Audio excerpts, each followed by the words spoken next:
L'Espagne s'est attiré les foudres de Donald Trump.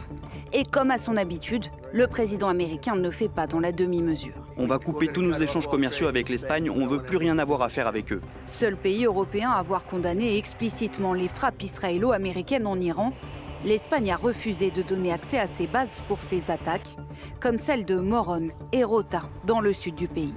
L'armée américaine y a retiré ses avions ravitailleurs pour les rediriger ailleurs, en Europe.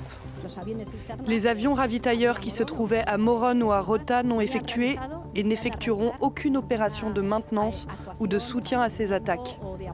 L'Espagne dénonce une intervention militaire injustifiée, une position maintenue ce mercredi par Pedro Sánchez.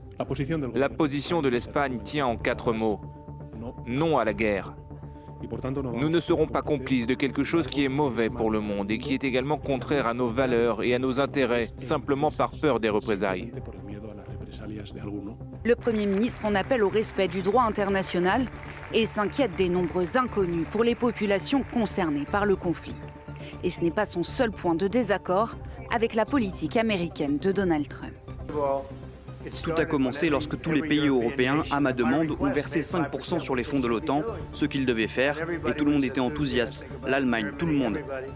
Mais l'Espagne ne l'a pas fait, et maintenant, l'Espagne a déclaré que nous ne pouvions pas utiliser ces bases, mais c'est pas grave. Consacrer 5% de leur PIB à la sécurité et à la défense à l'horizon 2035, c'est l'engagement pris par les alliés de l'OTAN en juin dernier, sous la pression de Donald Trump. Un objectif non seulement déraisonnable, mais aussi contre-productif, avait jugé le Premier ministre espagnol dans une lettre adressée au secrétaire général de l'OTAN, Mark Rutte. Depuis, Donald Trump menaçait le gouvernement de Pedro Sánchez de sanctions, mais Madrid ne semble pas prête à céder à la pression et affirme par ailleurs avoir les ressources nécessaires pour supporter les répercussions.